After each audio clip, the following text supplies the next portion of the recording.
We are back on the Rational Boomer podcast. Hopefully, your day is going well. It is Tuesday. It was a wild one yesterday. Donald Trump had to testify in the Letitia James civil lawsuit against him, his company, and his family. And Donald did not behave well. I guess we're not surprised. We knew it would be a shit show, and that's exactly what it was. Donald Trump was ranting and raving and yelling and screaming and doing all kinds of shit. Even his lawyer, Alina Habba, was whining and crying after the day's session in court. We'll talk more about that in a minute, or a few minutes anyway. But that was the big story yesterday. He's not going to be testifying today, but tomorrow, Ivanka Trump will be testifying. Suffice to say, Donald Trump did himself no good yesterday. He thinks he did, and he did not. The only thing he was really trying to do, and the lawyers were trying to do, they know they've already lost. That's a foregone conclusion. They were trying to be obnoxious to try to get the judge to get angry and react accordingly, and then they could use that when they filed an appeal. Unfortunately, that didn't work out for them either. That's a pretty bad day when you go to court, you've already lost, and your only hope is to try to piss off the judge so you can maybe appeal it and maybe win the appeal. Probably not. Donald Trump is in desperate straits, and so are his lawyers. It's going to be interesting to see how that progresses. All right, well, I have a number of emails, so let's get to the emails. First one, morning, Mike.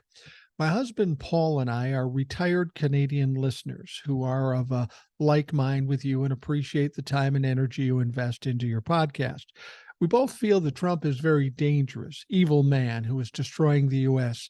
We've been calling his followers cult members long before others did. We hope that eventually those in the House and Senate who supported the insurrection will face the law too eventually. We are noticing how Trump has influenced some Canadian rednecks who are trying to mimic the trumpeters. We are particularly upset that our Canadian flag was used as a symbol of protest in the Freedom Truck movement. It has tainted our reverence and pride in our wonderful flag. Paul has written to you a few times, but this is my first time. We have 6 grandchildren and enjoy listening to your stories about your 2 grandkids. Well, thank you very much. Grandkids are certainly a blessing. I had no idea until I got some. And you got 6, so you've been 6 times blessed. I know what you're saying about the flag, too. My wife talks to me about this frequently. And it's kind of annoying that our quote-unquote patriots have co-opted the American flag.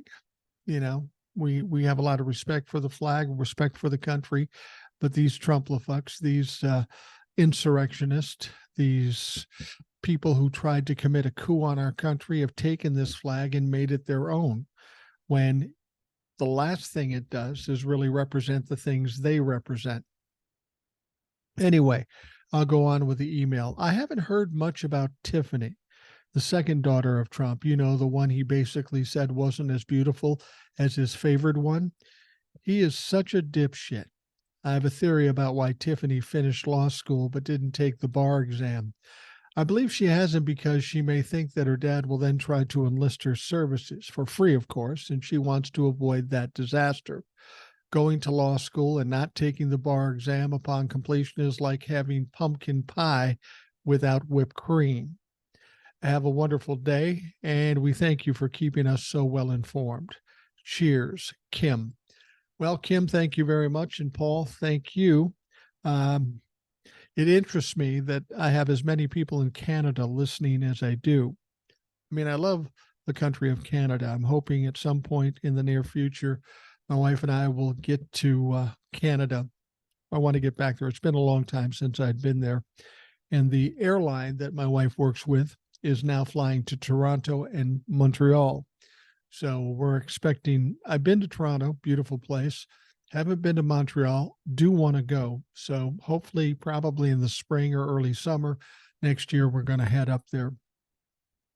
But I'm interested that you're interested in what's going on down here. I know it has an impact because we're just south of you. And there is a lot of cross-pollination between America and Canada. I've noticed that there are some people who've taken up the Trumplafuck mentality in Canada, and I found that very strange because you're a much different country. You're a smaller population. I didn't think that you would. Actually, I guess everywhere there are fucking dumb shits, and apparently Canada has them as well. You don't have as many as we do, though. I guarantee you that. But I understand your concerns, and frankly, I don't know what to do other than what we're doing, and that's keeping control of the narrative and keep pushing them away. I believe we're making some headway here in the United States, and hopefully that will be helpful to the folks in Canada as well.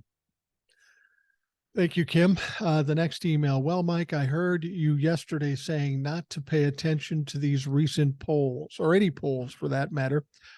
I couldn't agree with you more. It's just more people running around thinking the sky is falling. I understand Trump has his staunch supporters who won't waver, but they're seriously outnumbered by sane and rational citizens. Here's a litmus test for you. Tomorrow is election day in several states. I understand no seats are up for grabs, but there are ideological subjects to be voted on. I'm predicting a clean sweep for the Democrats, even in the red states. The general public wants abortion legalized. The general public wants marijuana legalized. The general public wants a more democratic point of view when dealing with the school systems. If I'm wrong, I'll eat my hat. But people just need to settle down and let this play out. It's just a smear campaign to hopefully keep Dems from voting next year. Don't fall for it. If we stay united and go vote, it will be a landslide. I couldn't agree more with you, Paul. And the fact of the matter is I've got a story that was on last night with Rachel Maddow. She was talking about those polls, and she had another thing to consider when considering those polls. And this is the side of the story the media doesn't normally give you. You have to understand polls a year out from an election don't really mean much. Again, what I said before was that you have to consider who is funding these polls. Who's funding the New York Times poll? We don't fucking know. Who are they polling? We don't know that either. So fuck it. Don't worry about this shit. I've got people going on TikTok saying the sky is falling. People I respect, and they're going, well, I guess it's over. No, bitch, it's not. It's not fucking over. Just settle the fuck down.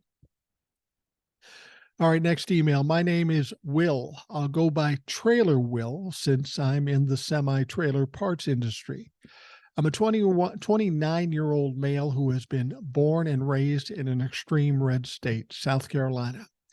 While I could have fallen into the stereotypical redneck politics like many of my friends and counterparts, I pride myself on being able to see both sides of most topics and arguments. I've been a new listener for close to a month now, and I very much enjoy your show.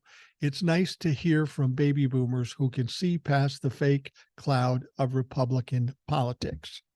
I will tell you this, I spend some time in Savannah, Georgia. I go to South Carolina a lot. Absolutely beautiful state. It is kind of a red state, so I keep it on the DL as far as my TikTok. But it is a beautiful state, and there are many wonderful people there. And for you being 29 years old and not being caught up in the whole redneck Trumplafuck thing, there's one good reason for that. Because you have average or above average intelligence. That's all it really takes to be on the right side of history these days. Now, you're probably a smarter young man than even that, but you are at least above average in intelligence. Because the only people that believe in Trumplafuck bullshit are below average intelligence. Now, Trailer Will goes on to say, I've adamantly opposed Donald Trump since he began campaigning back in 2015. He's always been about what benefits Donald, not any common folks. It blows my mind that his biggest supporters are folks who he wouldn't piss on if they were on fire. I truly believe Donald has fractured the Republican Party. Since listening to your show, I've never been more confident that Joe Biden will win re-election in 2024. If Trump's the nominee, the party is still too divided. If someone else gets the nomination, all the Trump humpers will lose their fucking minds. Either that or not show up at the polls or be dumb enough to waste their vote on a write-in candidate. Thanks for what you do. I'm a first-time emailer and may even look to join the show down the road. Sincerely, Trailer Will. Well, Will, I'd encourage you to come on the show. I encourage all listeners to come on the show. It would be interesting to have a millennial on the show. We've had some Gen Xers, we've had some boomers. Not as many boomers as you would think, though. I sometimes feel like I'm the oldest motherfucker here. Well, there's one. There's our friend who calls himself the oldest boomer, and he's a bit older than I am, but we've got a lot of younger people than me. That's interesting. All right, I got an email from Old Soul, a show favorite. It says, "Hey, Boomer, it's been a heck of a news day with T. Rump on the stand having a toddler meltdown. The utter contempt he has for Judge Engeron, court staff, and the prosecutors was expected, but somehow hearing the reported details of what's going on inside the courtroom is shocking. The level of disrespect by not only T. Rump but his attorneys is astonishing, yet they get away with it. It's being treated more like a sketch comedy show than the seriousness of the blatant depths of his fraud. The normalizing of T. Rump's abusive behavior damages this country beyond comprehension, and as Americans, we deserve better. Anyway, with all of the T. Rump court drama, something serious is being underreported. The new Speaker of the House, Mike Johnson, openly discussed his teenage son being his accountability partner. I heard this story and I'm going, Jesus Christ. They monitor each other's online adult film content. So you're saying that Mike Johnson does watch some adult films, but his son is going to kind of keep him at the bare minimum. I've been trying to think of the words to describe how problematic this is, but all I came up was creepy, weird, gross. I've said that from the beginning. All you have to do is look at that motherfucker, and he's creepy. You know, it's interesting. My young granddaughter, she doesn't do it anymore, and it put us in some embarrassing positions, but she learned the word creepy. And there was a couple of relatives that she ran into, and she says, "Oh, creepy." Took some explaining there. I don't think she knew exactly what she was talking about, but if she were to see Mike Johnson, she would say creepy, and she would be spot on. Anyway, Old Soul continues. Apparently, evangelicals are pushing accountability software where basically your family can spy on each other. They get printouts of each other's devices showing what they are watching and has access to keystrokes. Side note, this accountability software Mike Johnson's pushing is the same software Josh Duggar used. You know, he gives that kind of Josh Duggar vibe, doesn't he? I saw the video posted to YouTube of Johnson talking about him and his son monitoring each other's activities, and it made my skin crawl. The way he talked about this as if it was normal. Yuck. If he needs someone to monitor him watching adult films, why not have his wife or a pastor do the monitoring? Why his son? I wonder if he's watching so much of this content that he can't have a savings account and so little in his checking account that it's not being reported. Is this why his wife works 2 jobs? Is this what we know? Imagine what we don't know. I've said that too. There's a lot of shit going on in the background there that we don't know about yet that we'll probably know about. I shudder to think what's about to be unearthed. I linked an article down below that reported on this, but there's a video on YouTube of him talking about it. Trust me, you'd rather read about his behavior than watch it.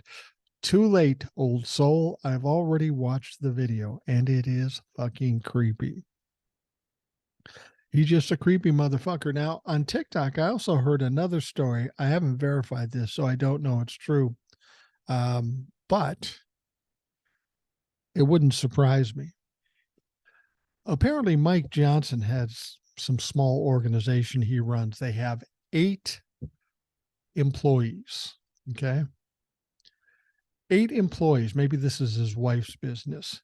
But somehow they got a $500,000 PPP loan, which, by the way, was forgiven.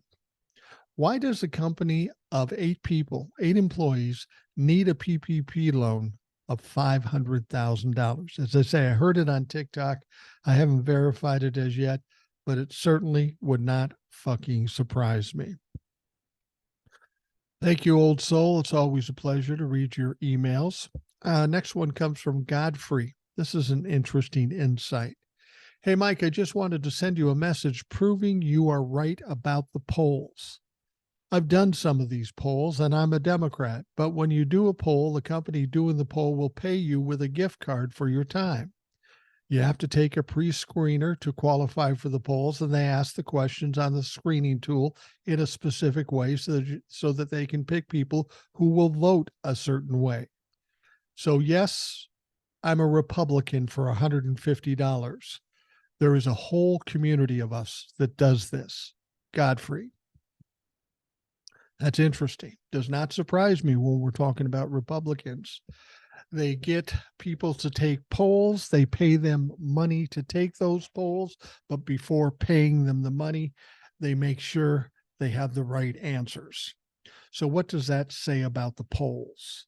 It means they're bullshit. Just as I've told you, and Godfrey, thank you for that insight. I'm not saying all polls do this, but I know the ones that support Republicans, especially Trump-lefucks.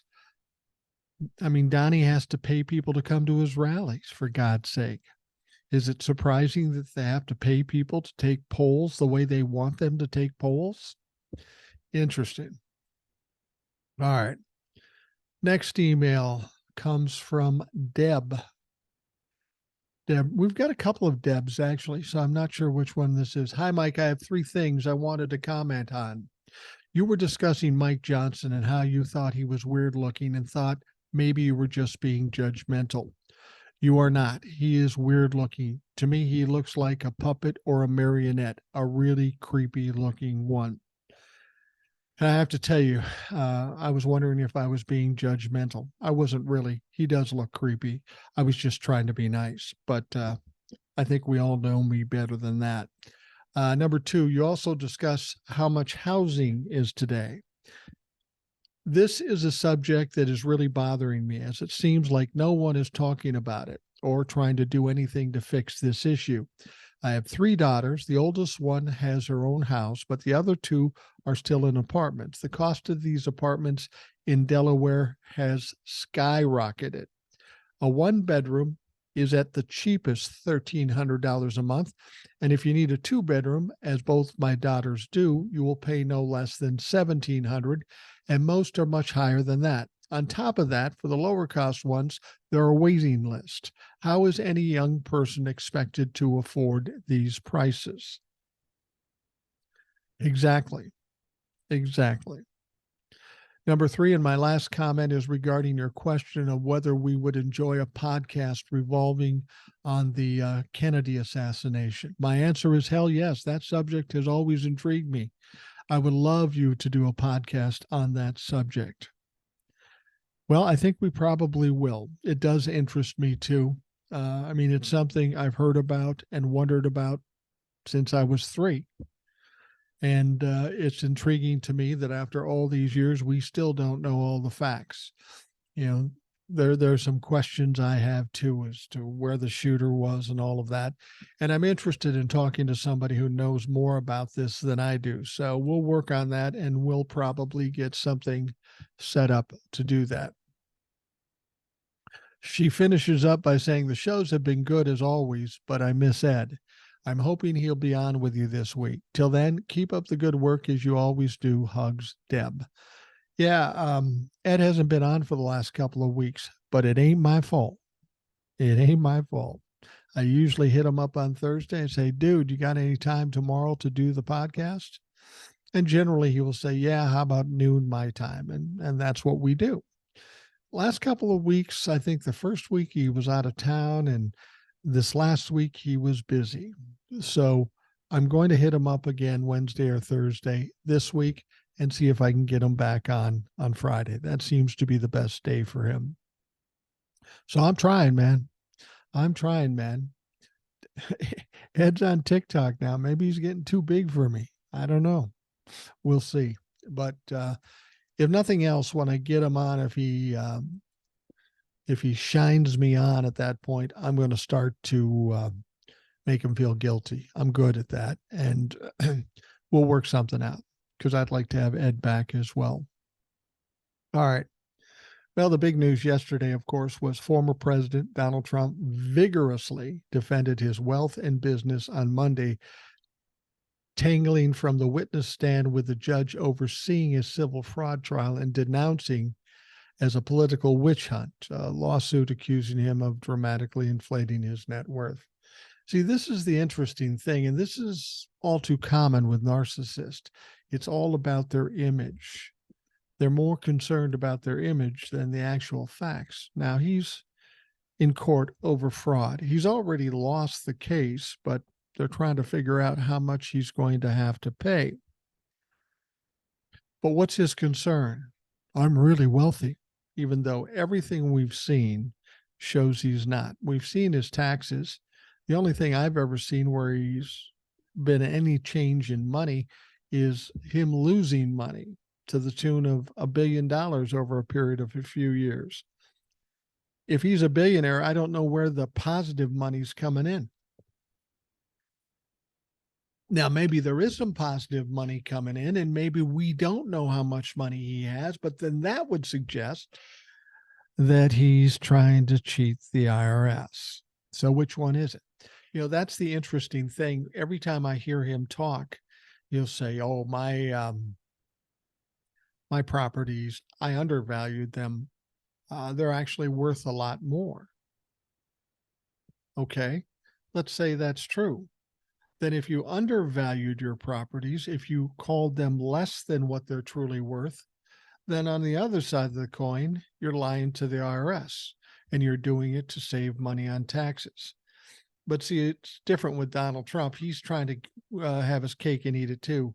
On one side of the coin, he apparently has two sets of books, or 3 or 4, God knows how many.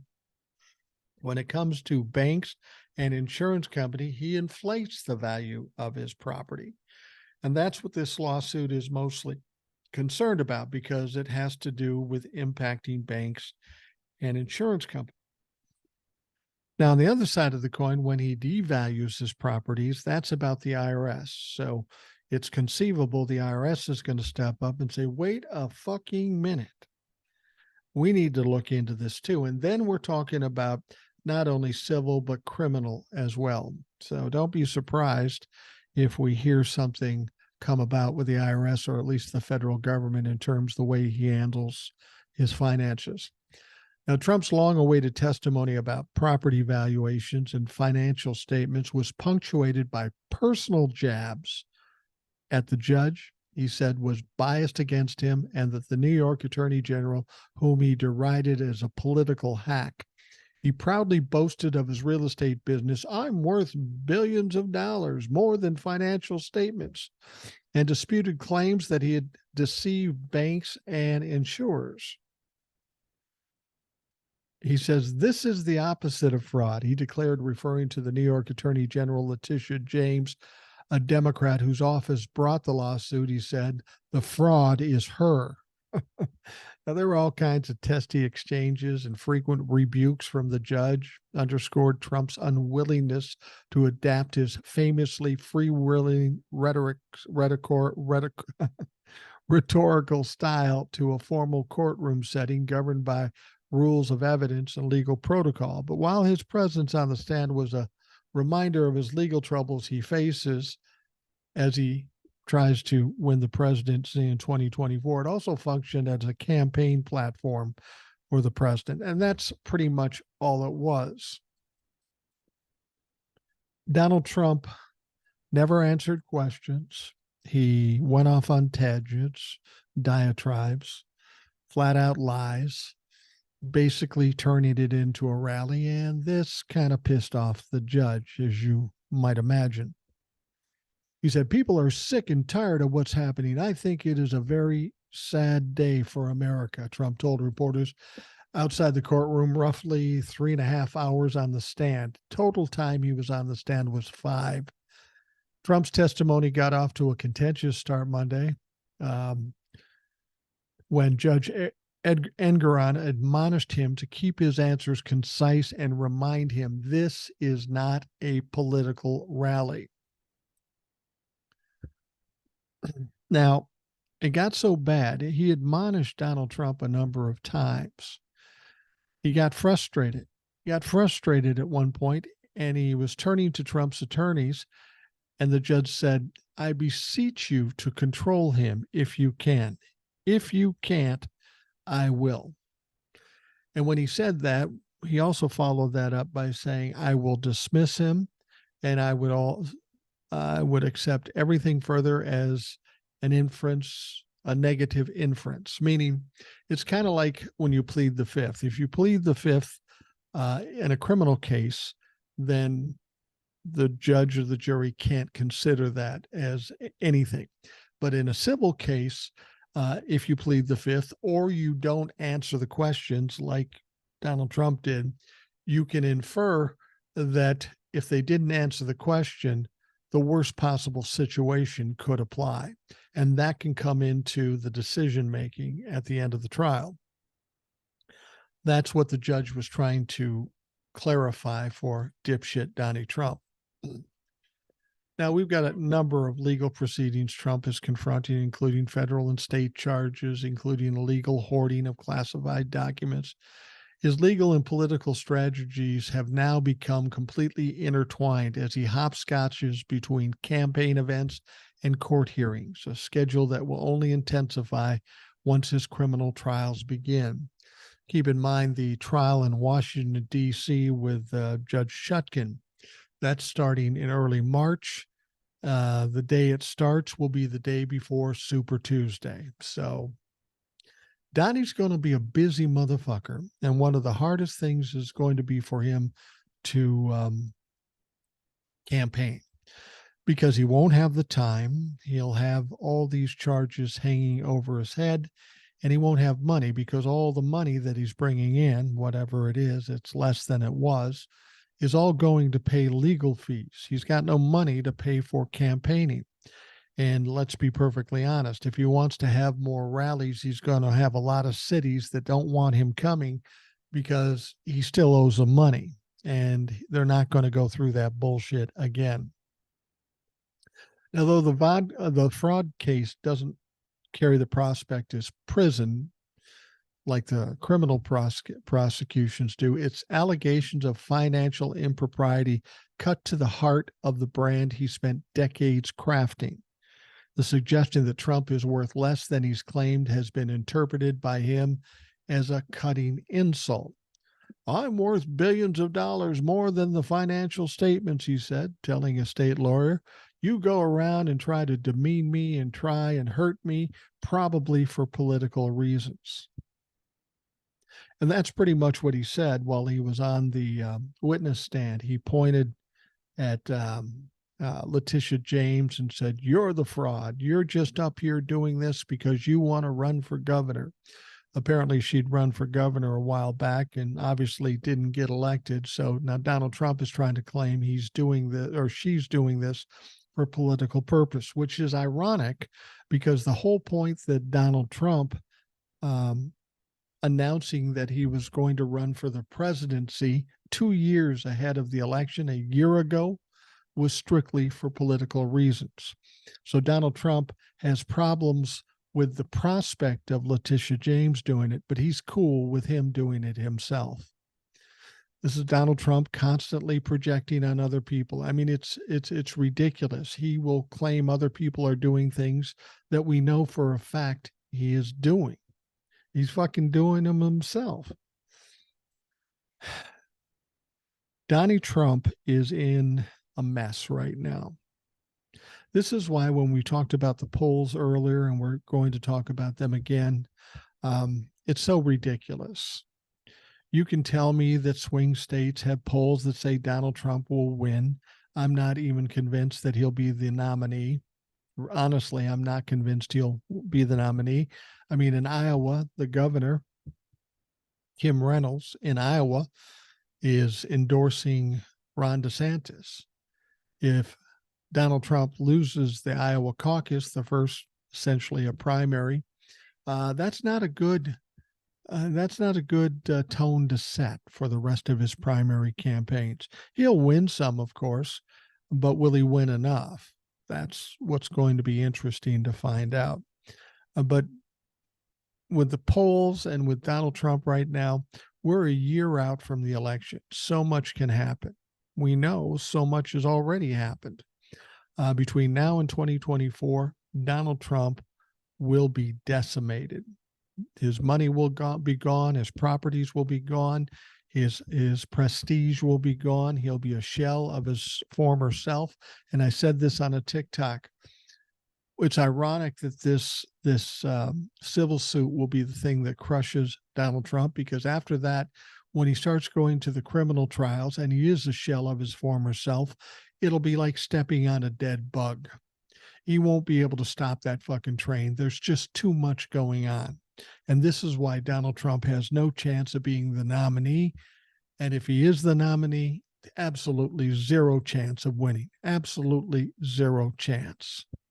All right. We are going to take a quick break, and we'll be right back.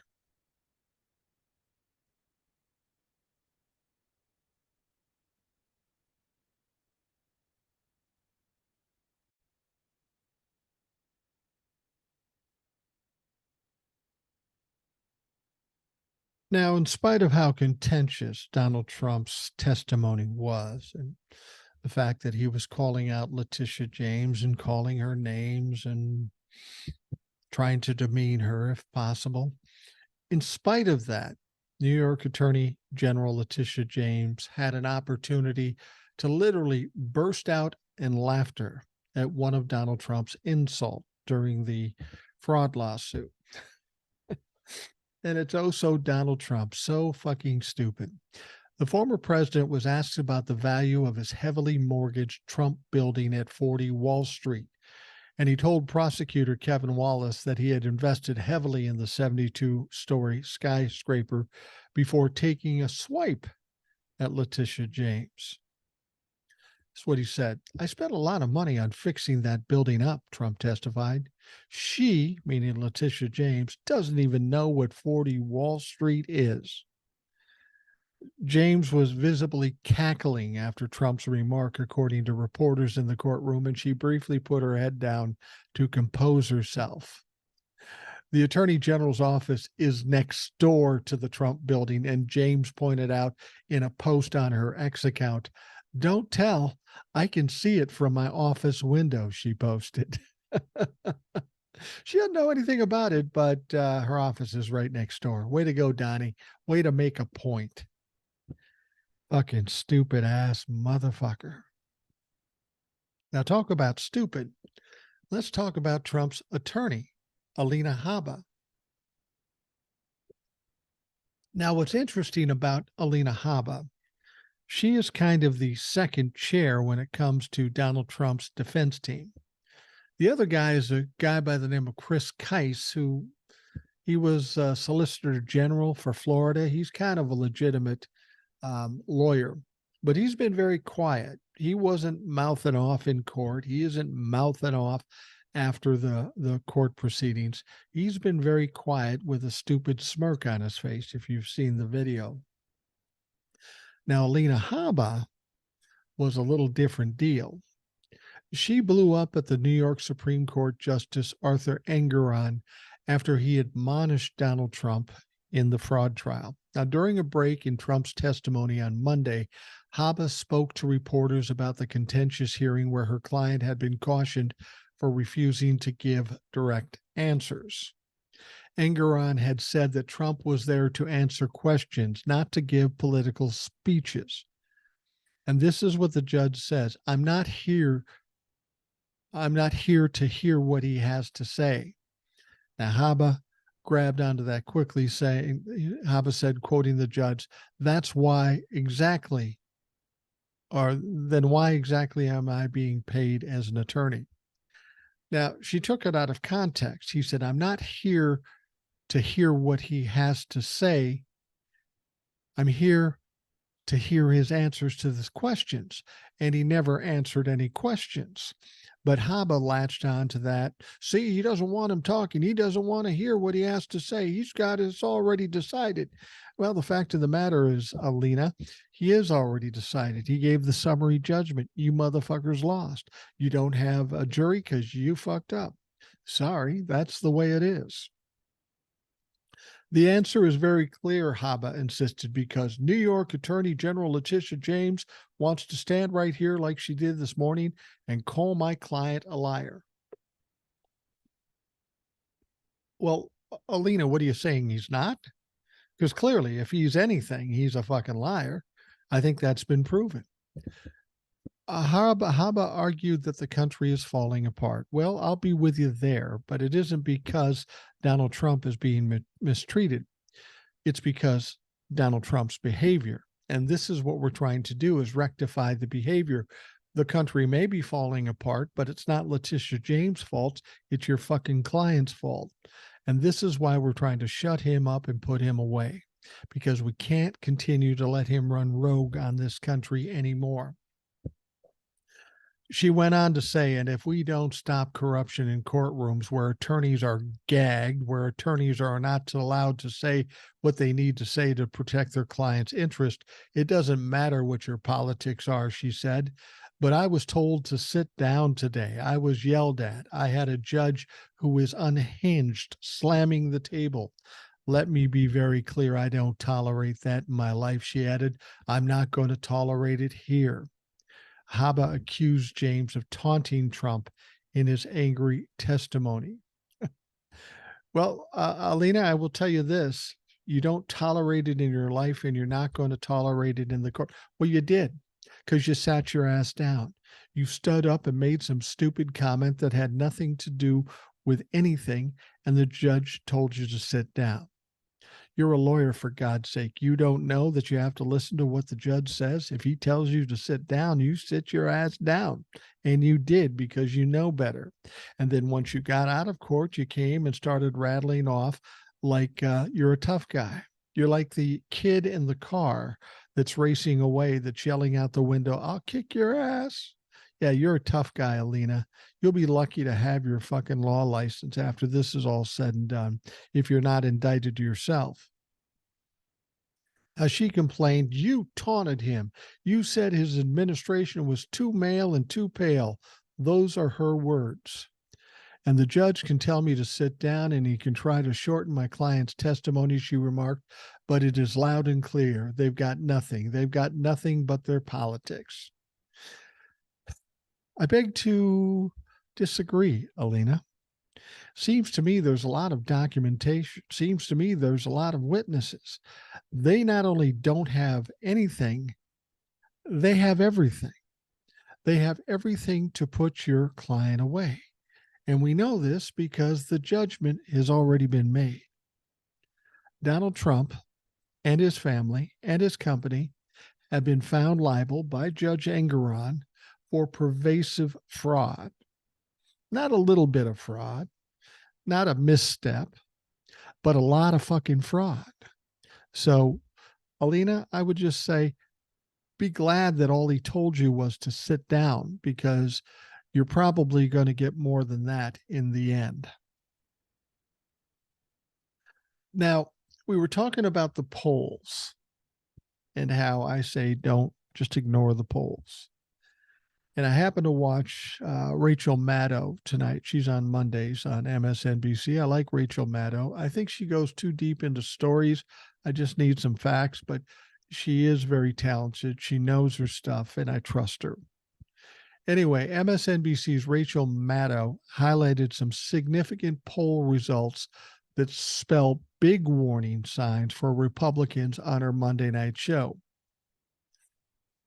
Now, this comes despite a recent poll from the New York Times and Siena College that appeared to show former President Donald Trump surging over President Joe Biden in a handful of key battleground states. While Trump may have good numbers now, progressive policies are far more successful. And you got to question the veracity of these polls. Nobody's done that. They say, hey, I got a poll. I tell you what, this is my podcast. The Rational Boomer poll says that Donald Trump has no fucking chance in any fucking state against Joe Biden. That's my poll.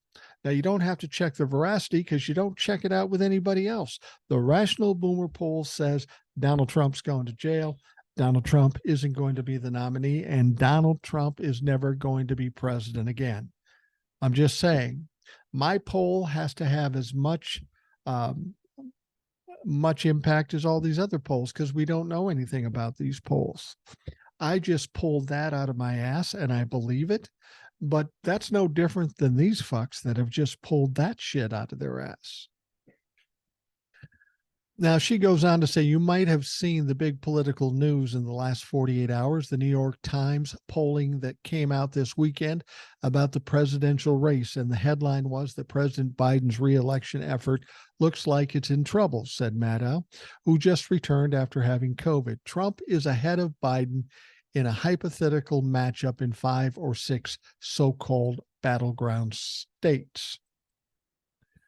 She goes on to say, interestingly, though, even in that poll, those results flip when people are asked about a potential conviction for Trump in any of the felonies he's charged with, Maddow continued. In the same poll, all 6 of those 6 swing states would go for Biden if Trump is convicted on any count in any of his trials. So we will see. It's funny. They didn't mention that, did they? All they said is Donald Trump is leading. Oh, by the way, if there's a conviction, and there will be a conviction, that all those people would flip back to Biden. Again, I don't trust the poll at all. The veracity of the poll is highly questionable. But that's the point. The media will tell you what scares you and not the whole facts. And that's what I like about Rachel Maddow. She does give the whole facts.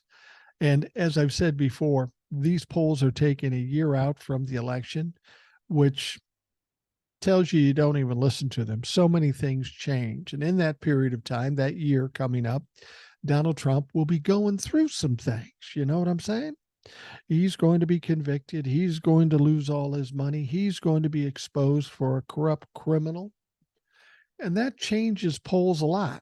I mean, let's even suggest that the polls are real, because I'm not saying they are. I don't think they are. But with all that's going on between now and the election, you really think Donald Trump is going to be a hot commodity in the election campaign? I don't think so. I fucking know so. He won't be. But the pollsters and the Republicans and the media only want to tell you what's going to scare you. Do not be scared. Do not be depressed. Continue to be determined. And all we have to do is get out and vote, and we will hammer Donald Trump, and he will be gone forever, if not before then, by way of the courts. Now, Maddow went on to say, but you see how central this is to Trump's effort to try to get back into the White House, said Maddow. It's a chicken and an egg thing in terms of why he wants to get there and what convictions have to be seen as by his followers. But you see why his effort is to try not to necessarily beat all these charges and all these civil suits. It's just to say the legal system doesn't matter and it isn't in power, and the legal system doesn't need to be obeyed. And that's not going to work. She went on to cite recent poll numbers from Governor Andy Beshear's campaign that revealed only 12% of Kentucky voters support the total abortion ban in the state, which is a far-right opponent, his far-right opponent has defended. That's the other thing. We have some elections today, no big ones as far as representatives or senators or anything like that, but a lot of local elections, like in Ohio, they're going to be voting on abortion. And we know how it went in South Carolina, and we know how it went in Arkansas. The people will speak in these situations. And once again, the Republicans will be embarrassed because it's likely the state of Ohio will probably agree to make abortion legal in their state. And then there's going to be Republicans shitting themselves. Now, Governor Andy Beshear of Kentucky is up for re-election at this point.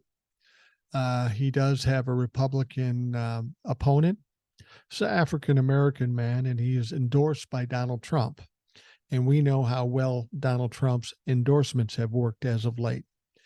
But the abortion issue is going to be a big factor in Kentucky, too. 12% of Kentucky voters support the total abortion ban. That means 88 do not. So what do you think that says about who's going to be governor? We're going to see a lot happening. And what happens, even on these local levels, if it goes the way I think it will go, it is going to scare the shit out of the Republicans. And you know what? They got every reason to be fucking scared. She goes on to say, here's one last point, though. One last poll that I think isn't getting the attention that it should, particularly from the pundit class, said Maddow. It's the number 71%. 71% support. Americans have a favorable view of labor unions by a huge margin right now. 71%. That's higher than at any in my lifetime, Maddow said. Higher than any time since the 1960s. Furthermore, she noted polling also suggests that 12% of Kentuckians who are about to head to the polls to decide on a crucial gubernatorial race support a total abortion ban. Now, we know who's strongly behind unions. That is Joe Biden. We know who is against unions altogether, and that is Republicans. 71% support unions. 88% support legal abortion. So who do you think is going to win that gubernatorial race? Now, understand that Andy Beshear is a Democrat as governor. He's an incumbent, and he's in a red state. But Andy Beshear has been a very popular governor in Kentucky, and he might even be a candidate for president at some point down the road. He's a young guy. So these elections today are going to not change anything dramatically on a federal level, but it could change things in Ohio, could set a tone in Kentucky and some other areas. But if it turns out the Democrats do well in these elections, the Republicans are going to be shitting their pants, and they should be. All right. This is an interesting story. You'll remember I brought this up about a representative from Minnesota, my representative from Minnesota, Representative Dean Phillips, and how he was going to try to run in a primary against Joe Biden. I told you on the show that I will no longer support him ever again because of his arrogance or whatever his agenda is, given that he was supported by Harlan Crow. You have to question his veracity too. How Democrat are you? I mean, let's be honest. He was born with a silver spoon. He's one of the wealthiest representatives in the House of Representatives. He's worth $11 or $12 million, mainly because his family owns Phillips alcohol distributing, Phillips vodka. I'll tell you this, back when I was drinking, the Phillips shit was always the cheap shit. It was the rail alcohol in the bars that you went, in the shitty places, not the good places. Anyway, he's starting to get some backlash. Phillips has reportedly been asked by some of his former financial backers to return their donations. Phillips launched his primary run against Biden based on the belief that he cannot win re-election in 2024, which is absolutely absurd. Now, according to Morning Consult poll from last week, Phillips has only 4% of support among Democratic primary voters. the margin of error is plus or minus 3%. Now, Minnesota Democratic Farmer Labor Party Chairman Ken Martin says, I haven't heard from one donor that thinks this is a good idea. I don't talk to all of his donors, but I talk to a lot of donors. Oh, ego will bring down every man. If you get too arrogant, too egotistical, you're going to be taken down. Now, the interesting thing is, because I am a constituent of his, I got an email yesterday, and the email was from Dean Phillips, and he was trying to get my insight on the whole daylight savings time. You know, should we have daylight savings? Should we not? That's one of the bills he's pushing. Do we get rid of the whole daylight savings time, or just go to daylight savings time all the time? This is what this serious politician is working on, as he's also thinking about running for president. You'll be happy to note I took that email and I responded. I said, Mr. Phillips, or Representative Phillips, I don't give two shits about daylight savings time. You can take it off, you can keep it. I don't give a fuck. But I will tell you this, the arrogance and the egomania that you have shown by deciding to run for president against Joe Biden has incensed me as somebody who is in your constituency. I said, I don't know if you have some fucked up agenda with your connection to Harlan Crow, or you're just stupid, or you're just arrogant, or all three of those things. I don't know what it is, but I can promise you this. I will never, ever fucking support you again. You don't make those kind of decisions. You don't make those kinds of mistakes, and keep me confident and trusting you. I do not trust you. I will not vote for you. And I will tell everybody I talk to not to vote for you. So fuck you very much. I'm guessing I won't get a response to that. Fuck Dean Phillips. Now, there's another rep in the House, a Democrat, that's stirring things up. And frankly, I'm a little annoyed by this too. I'm not trying to take a side. This is about the Israel-Hamas thing. I've told you I'm not taking a side in it. My only concern is for the innocent citizens of both Israel and Hamas that are caught in the middle of these fucks fighting, and they're becoming collateral damage. Those are the people I'm concerned about.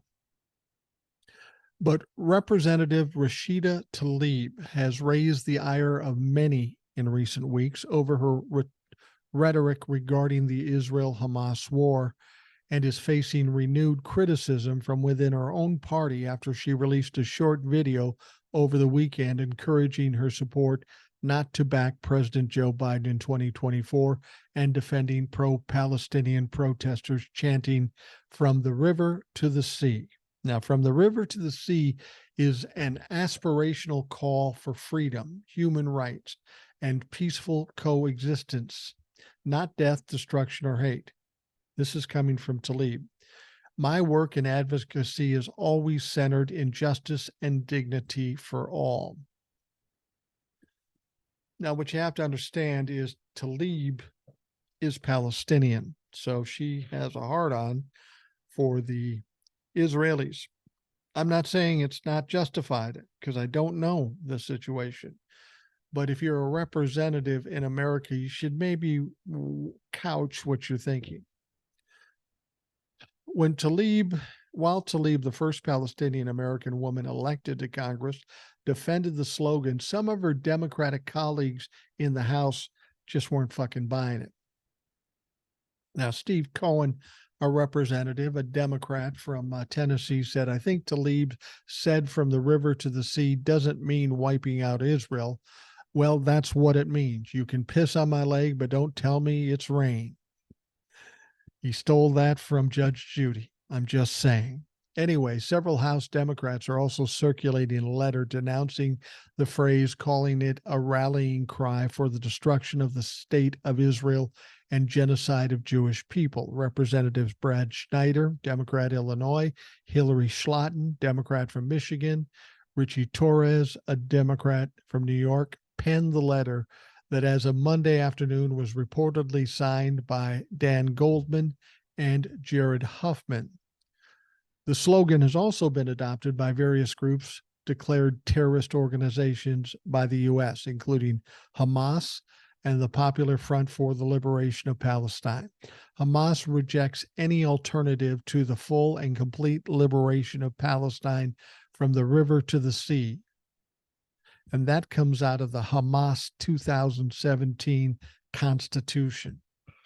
The phrase from the river to the sea is one of division and violence, and it is a counterproductive to promoting peace.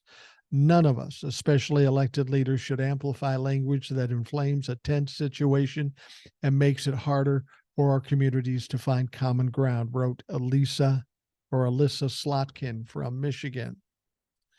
Senator Jackie Rosen also took aim at Tlaib, writing, "At Rep. Rashida is wrong. From the river to the sea is a call for eliminating the state of Israel that rejects a two-state solution and puts Jews in danger.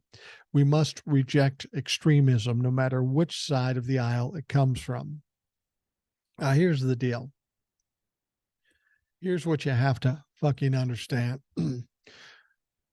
Tlaib and a lot of the progressives, they're the ones that kind of stirred things up in 2020, thinking Joe Biden wasn't left enough. And much like the right, the radical right, the MAGA fucks, the really left progressives do cause problems. You'll remember what they were doing. They were standing by Bernie Sanders. And when Bernie Sanders wasn't the nominee, they pouted, they cried. I don't know. They may not have even voted for Joe Biden. We're at a point in this world right now, in this country particularly, that we need to get some sanity back into government. Whether you like him or not, Joe Biden, that's the only way to get there. There really is nobody in the Democratic Party who's in a position to win an election. Joe Biden is the incumbent. He's not my favorite. I wish he was more left, but to fuck around like that is dangerous. We've got Dean Phillips. I have the same attitude about him, and Tlaib and any radical left people who are fighting against the Democratic Party just can't see the trees or the forest, or vice versa. Can't see the forest for the trees. And it's annoying. This is a time going into the 2024 election, all Democrats and independents, hopefully, get together, unify, and get this fucking thing done. End this fucking nightmare of MAGA and Donald Trump. It may not be perfect. It may not be the way you want it, but you've got to take things at a step at a time. Let's get them cleared out. And then we can go after Biden and Kamala Harris and whoever. And then in 2028, if you have the ability to actually get a far left candidate to win, then fucking do it. I'm fine with that. But when we're sitting on the precipice of overturning democracy and destroying this country, this is not the time to fuck around. I don't care what you believe. I don't care if you're Palestinian. You can believe what you want, but just shut your mouth and don't talk about, well, I'm not voting for Joe Biden. Let me ask you, Rashida Tlaib, who are you going to vote for then? Are you just not going to vote? That's a great role model for the rest of this country when you're an elected official. You count on people's votes, so don't tell me you're not going to vote. But if you do vote, who are you going to vote for? You're going to vote for Donald Trump because you're fucking pouting? Shut the fuck up. All right. We're going to wind down this Rational Boomer podcast. CNN chief legal analyst Ellie Honig was unimpressed with former President Donald Trump's testimony. Trump was questioned by the state attorneys about the valuations of his assets, which Attorney General Letitia James says he and the Trump organization inflated to defraud banks and insurance companies. Now, in September, Judge Engoron agreed with that charge and issued a partial summary judgment to that effect. The former president said he relied on his accountants when valuing his company's hold on a second here. I'm lost now. When he was valuing his company assets. Now, Trump and his legal team repeatedly clashed with the judge, as we talked about, and the former president attacked James during the testimony. We talked about it. And afterward, as he's standing outside, he goes, I think it went very well. No, Donnie, it did not go well. The assessment was not shared by Honig, who weighed in on Monday's edition of The Source on CNN. Ellie, there was so much chaos in the courtroom today, it was kind of unbelievable, said Caitlin Collins. But there were key moments where Trump seemed to have acknowledgments or admissions that he could be helpful to the attorney general's case. And Honig agreed. Honig went on to say, yeah, so through all the drama and the spectacle, this really was a debacle in substance. And there were a couple of key moments that stood out to me, excuse me, where Donald Trump really made important concessions. First of all, one of the things I was wondering going in is he going to defend these valuations? Is he going to say, no, we actually got it right when he said Mar-a-Lago was worth $500 million? Turns out he literally doubled down. He said, no, that's actually worth $1 billion, which is a surprising legal tactic. The other thing he did was he simultaneously tried to distance himself from the valuations. He said, we're going to bring in the very big bankers. Okay, I guess he's saying these people from Mazars, the accountants that he employed, that they fired him, by the way. They said, we don't want nothing to do with you anymore. But at another really key point, to me, the most important sentence of the day, this is Honig. Trump said something like, I saw those statements, I reviewed them, and at times I gave input. And it was a quick little moment, but that's something that I think the AG's office is going to latch onto, because he acknowledges he knew them and knew enough to give input on those statements, which is contrary to what he and his kids have said. I don't know nothing about nothing. Honig concluded, I think his testimony was inherently contradictory and a mess, but there's some real useful pieces in there for the AG's office. And let's be honest, Letitia James is no fool.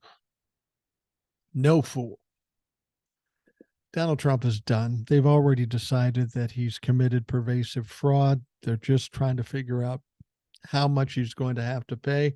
James is asking for $250 million, which may sink Donald Trump, but it's conceivable that the judge will ask for more. Michael Cohen has said he thinks it's going to be up around 500 million to 600 million. And this will be the end of the Donald Trump crime family business. Oh, we've got something coming up. And, it's ironic when we talk about debates going into presidential campaign season. The debates always get a lot of attention. And it's really a good point for parties to showcase the talent or the people that are running for president.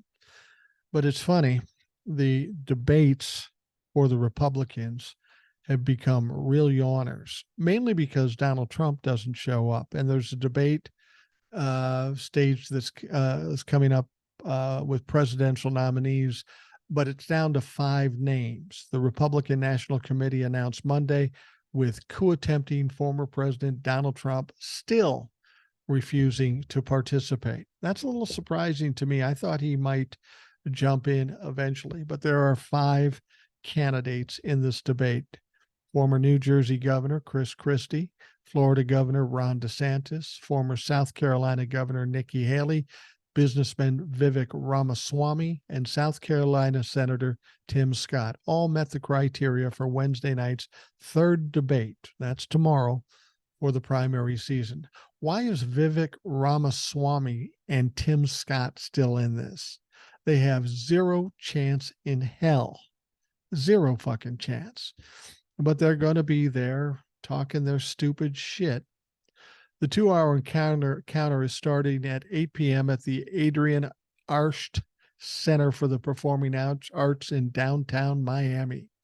Now, the requirements to make the stage have ramped up gradually over the past months from 1% in polls and 40,000 individual donors for the first debate, 3% and 50% for the second, and 4% and 70,000 for the third. The fourth debate, set for December 6th in Tuscaloosa, Alabama, will require 6% polling and 80,000 unique donors. Now, there were 8 governors when this all started out, but of course, Mike Pence dropped out. Doug Burgum from North Dakota bowed out. He didn't make the cut. Asa Hutchinson failed to qualify. We've got a bunch of people that want to be president in the Republican Party, but they have no support. And frankly, the people that support the 5 that are going to be there aren't enough either. Now, Fox News in August and Fox Business in September. Wednesdays will be hosted by NBC and moderated by network anchors Lester Holt and Kristen Welker. They'll be joined by Hugh Hewitt of the pro-Trump Salem Radio Network. Hugh Hewitt is a Trump-humping piece of shit. Lester Holt, he's cool. That should be interesting. He's there. Kristen Welker, we're not so sure. We know that she had that interview with Donald Trump, and we think she might be leaning to Trump's side a little bit. We don't know that for sure, but what I do know, I don't trust her at this point. Again, Trump is not participating in the debates because he is far ahead in the polls and doesn't have to, according to his campaign advisors.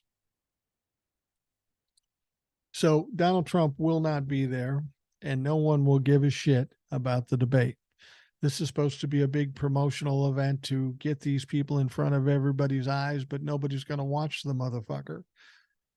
The first couple were shitty and boring and didn't really impact anything. So I suspect that there's going to be even less people watching this one. And this is where the Republicans are. They can't get support. They don't have a decent candidate. The one candidate that they have the most support for is going to fucking jail. So good luck in 2024, Republicans, because you are fucked. All right, we are going to wrap up the Rational Boomer podcast. I want to thank you for taking the time to listen. I hope you have a great day, and we will, of course, talk to you again tomorrow.